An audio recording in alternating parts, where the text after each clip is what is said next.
3 minutes ago, a single sentence leaks from the most protected room in the royal world, one spoken by a child who wasn't supposed to understand what he heard. In this fictional reconstruction, the youngest royal suddenly repeats a final day's whisper from the late queen, and the name inside it detonates the household: Harry. The shock isn't the rumor, it's the specificity, because if the queen warned something in her last days, the palace has been hiding a verdict.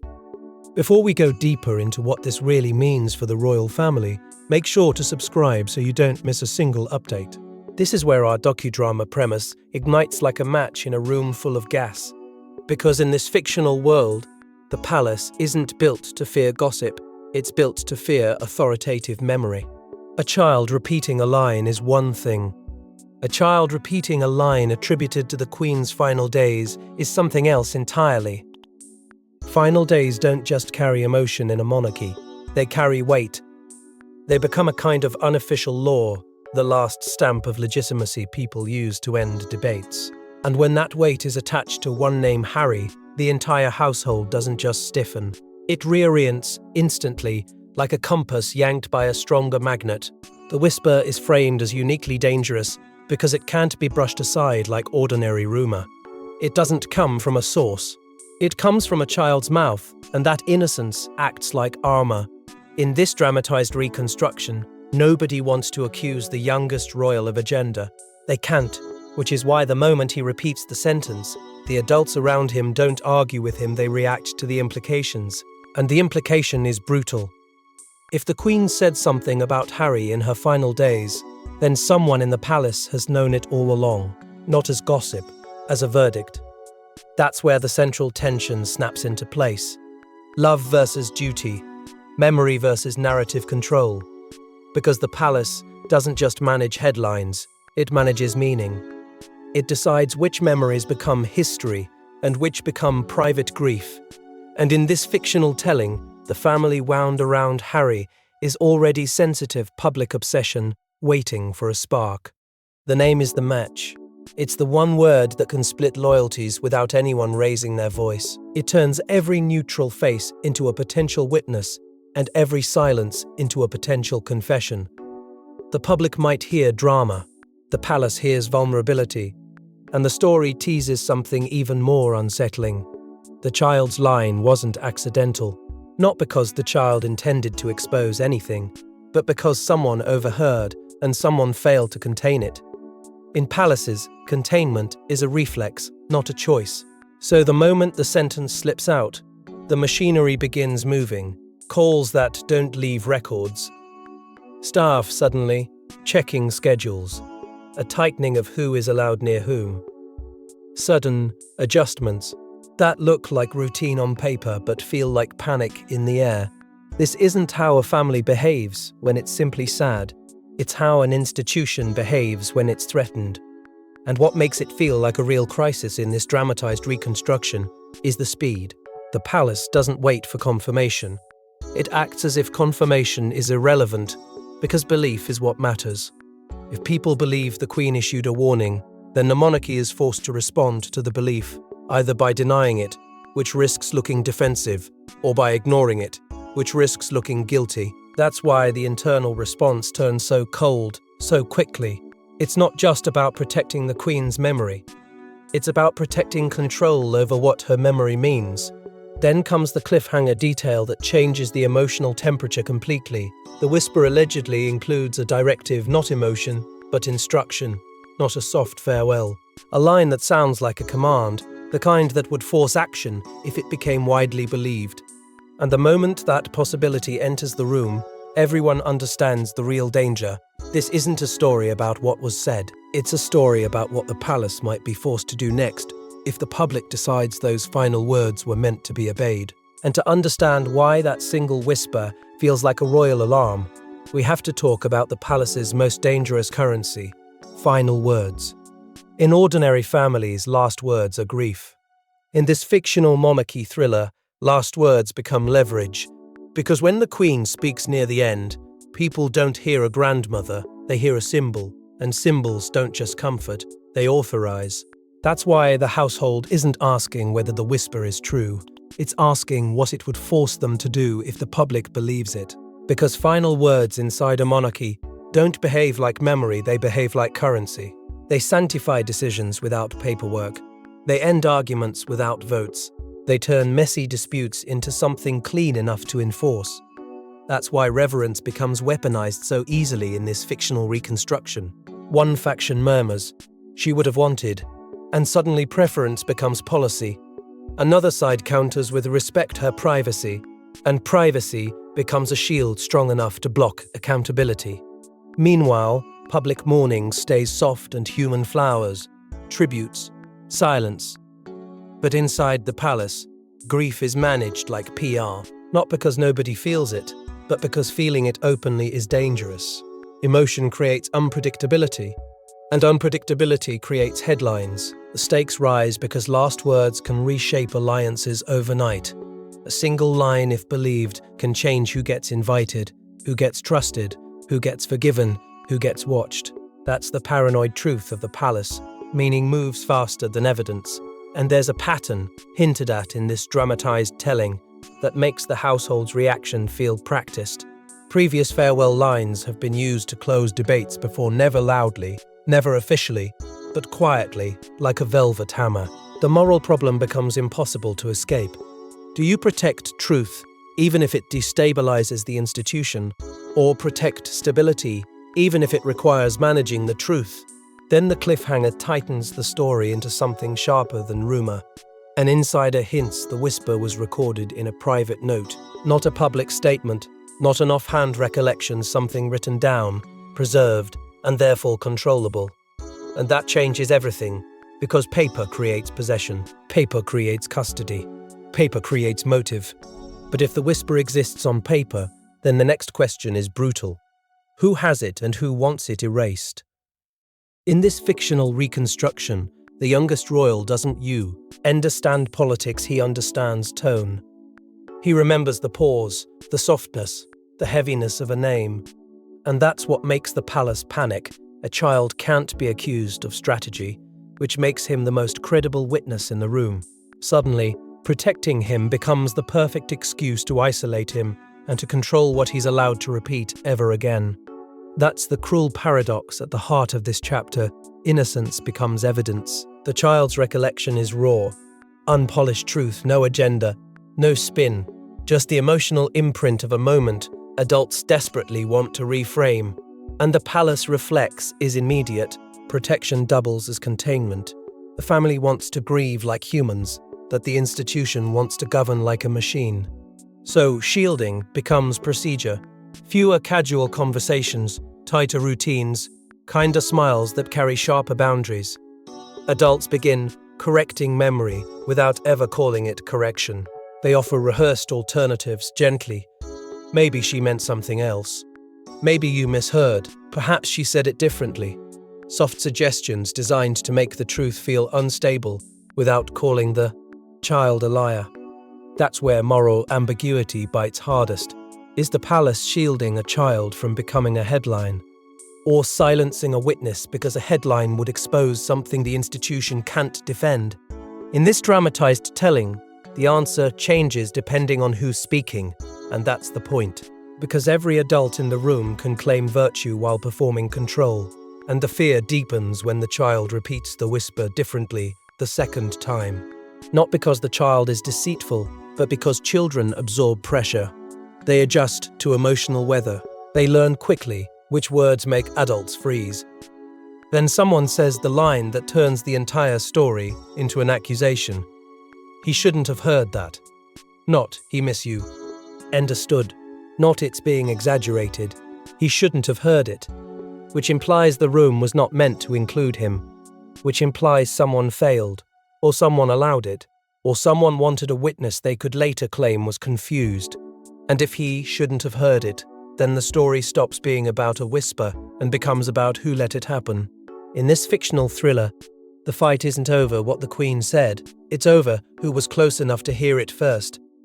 Because proximity in the final days is authority, it decides what becomes the story, what becomes private, and what never becomes anything at all. As the palace rebuilds the room through whispers and timelines, One detail keeps stabbing through the fog. Someone's account doesn't match the child's. That contradiction is where the palace's nerves begin to show, because in royal life, being present isn't just comfort, it's ownership. The closer you were to the final days, the more your version becomes the version. That's proximity politics, narrative authority disguised as caregiving. In this dramatized reconstruction, timelines start circulating like quiet weapons: who arrived first, who stayed late, who stepped out, who returned, who was briefly alone. Each detail is small, but small details are how palaces decide what can be denied. And when the child's recollection doesn't align with an adult's polished memory, the palace doesn't treat it like a misunderstanding. It treats it like a leak in the hull, because selective memory isn't always a lie. Sometimes it's smoothing, a softening of rough edges to protect dignity, but smoothing becomes rewriting when it changes meaning. And meaning is the battlefield here. If the Queen's whisper included a directive, if it sounded like instruction rather than emotion, then whoever controls the final day's narrative controls what the household is allowed to do. Next, that's why the stakes spike instantly. A contradiction implies either error or deliberate editing, and in this fictional reconstruction, deliberate editing is never random. It has a motive. It has a beneficiary. The story begins to circle a gatekeeper, someone who controlled access to the Queen in those final days, not with villainy, but with procedure. Who gets 5 minutes? Who gets 10? Who is too late? Who is not advisable? Gatekeeping framed as protection, but functioning as control. And then the most haunting concept emerges: the missing minute. Not an hour, not a day, a minute in the timeline where the whisper happened, just long enough for a sentence to be spoken and a life to change, just short enough for everyone to argue about it forever.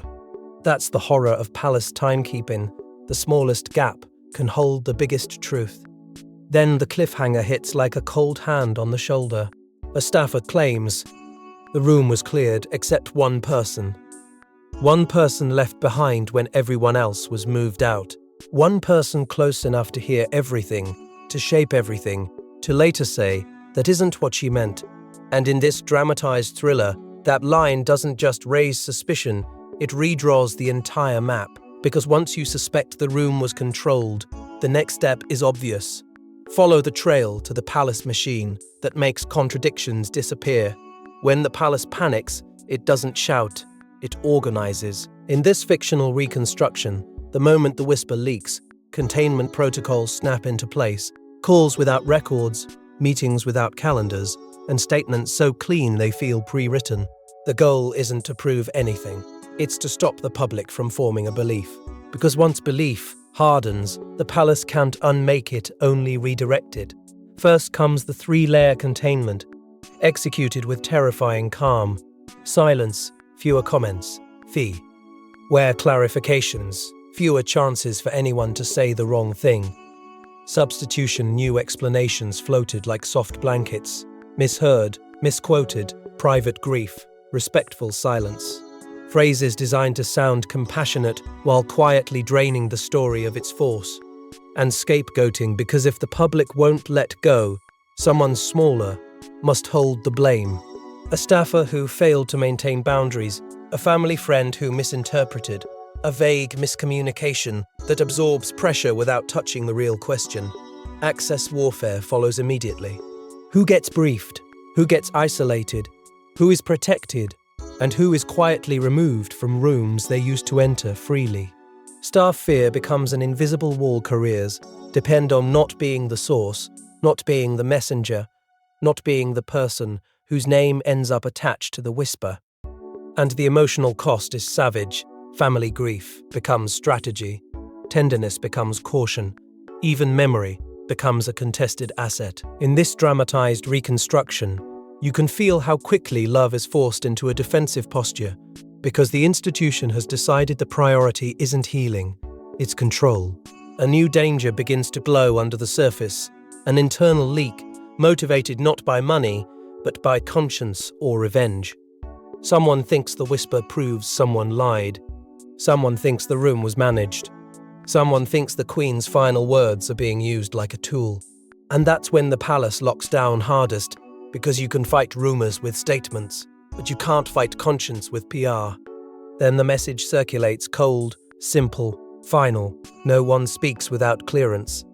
And that's the moment you realize the palace isn't trying to settle the truth. It's trying to contain the consequences of the truth. But once silence becomes policy, the people who refuse silence become the threat, especially the ones who fed. The whisper proves someone lied.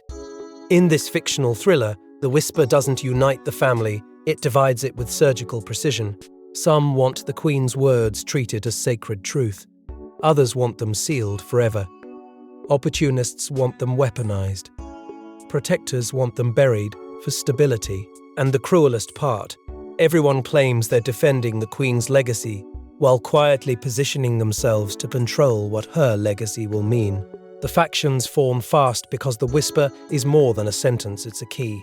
Legacy defenders treat it like scripture, insisting that final words must be honored, repeated and preserved, because anything less feels like betrayal.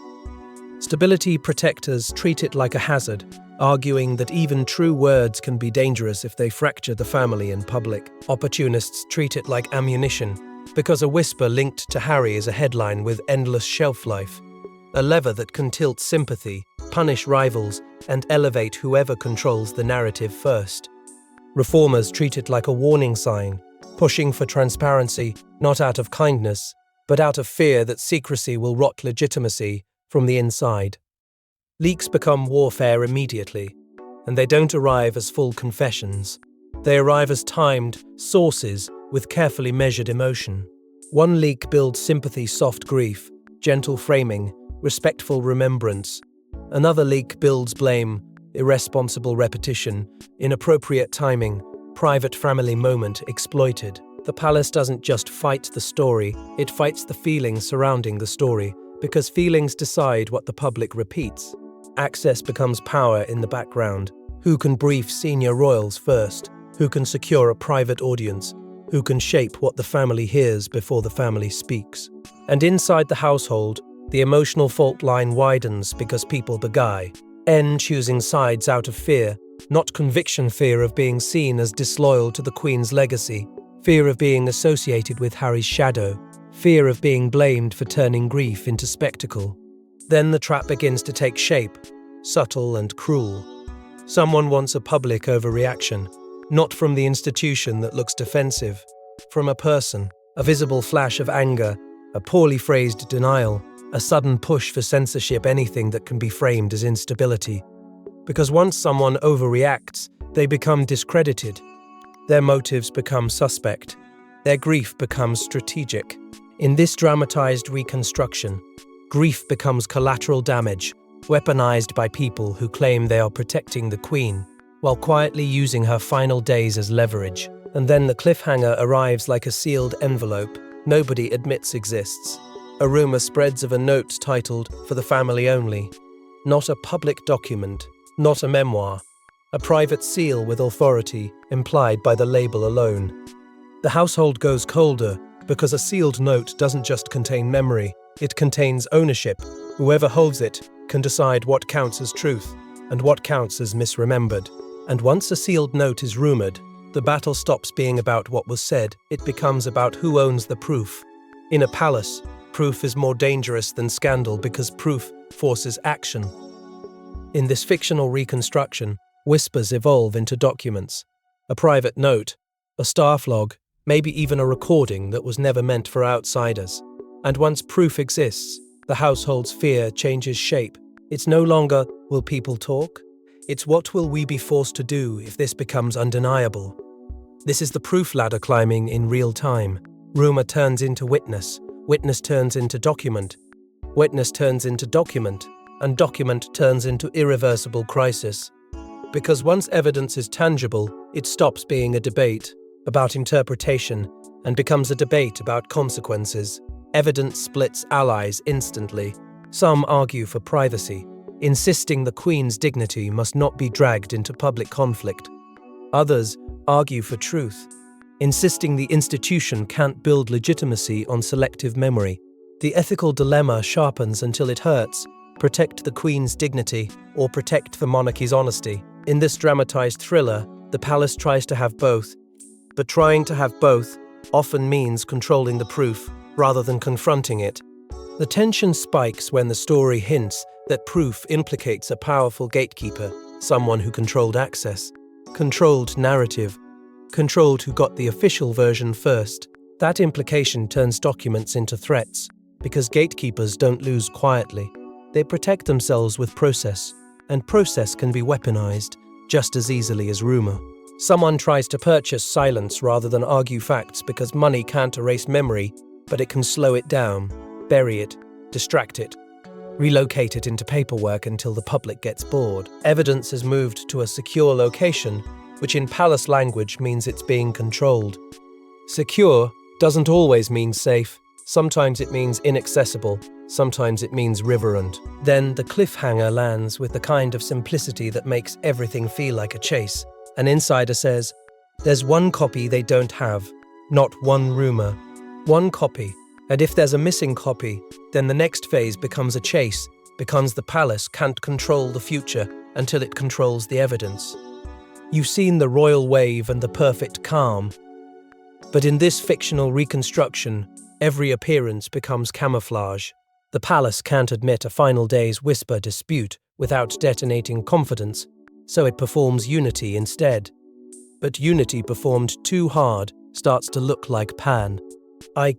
Every pairing becomes a signal. Every absence becomes an accusation. And the public reads faces like evidence waiting for the moment someone slips and reveals which version of the Queen's legacy the palace is choosing. Because optics choreography becomes the palace's safest confession. Placements, pairings, omissions, coded alignment, written in body language. A smile held too long becomes a message. A glance avoided becomes an admission. A missing figure becomes the loudest statement of all. And the palace keeps feeding the fire by refusing to clarify, because clarity would validate the argument that there is something to clarify.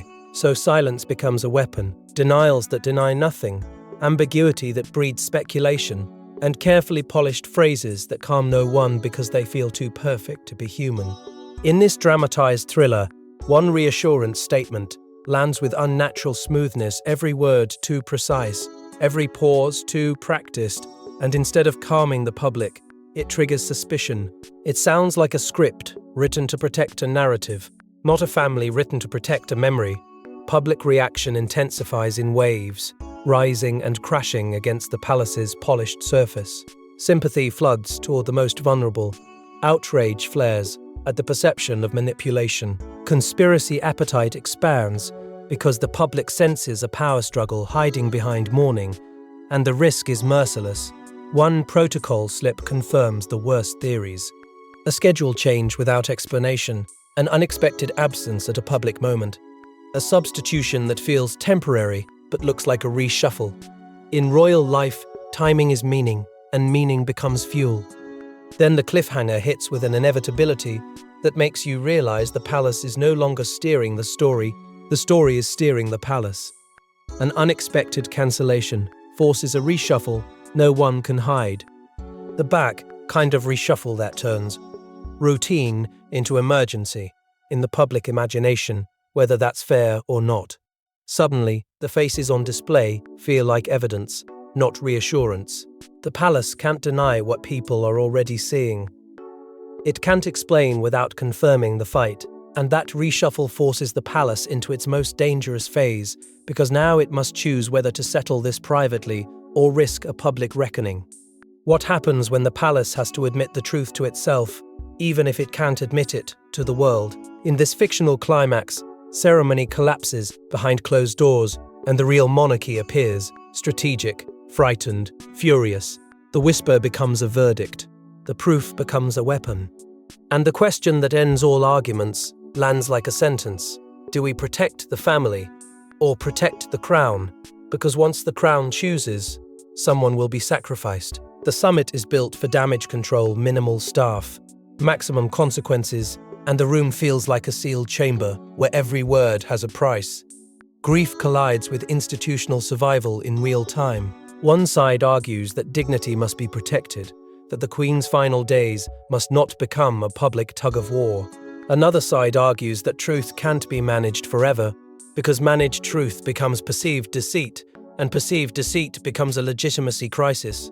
Moral ambiguity contaminates every sentence because nobody is clean and everyone is calculating. Even compassion is strategic. Even silence is strategic. In this dramatized telling, people aren't only deciding what happened, they're deciding which version of reality the public will be allowed to live with. Then the escalation twist arrives mid-summit, shifting power instantly. New information appears, another log, another note, another confirmation that makes one camp go quiet and another camp go colder. The proof doesn't just clarify the whisper, it clarifies who controlled the room, who controlled the narrative, and who benefited from the confusion. That's when the palace makes its coldest move. It chooses a face of stability, the person who will carry the calm into public view, absorb the emotional pressure, and make the institution look inevitable again. But choosing a face creates resentment immediately, because it signals who the palace trusts to represent the future and who it is willing to sideline as risk. The ultimatum follows, delivered like policy, not anger. If this goes public, the next step won't be gentle. It isn't a threat for drama, it's an announcement of enforcement, access revoked, careers erased, relationships punished, narratives tightened until the truth can barely breathe. And the final sting lands in the quiet that follows. Precedent becomes policy. Truth becomes managed, not spoken.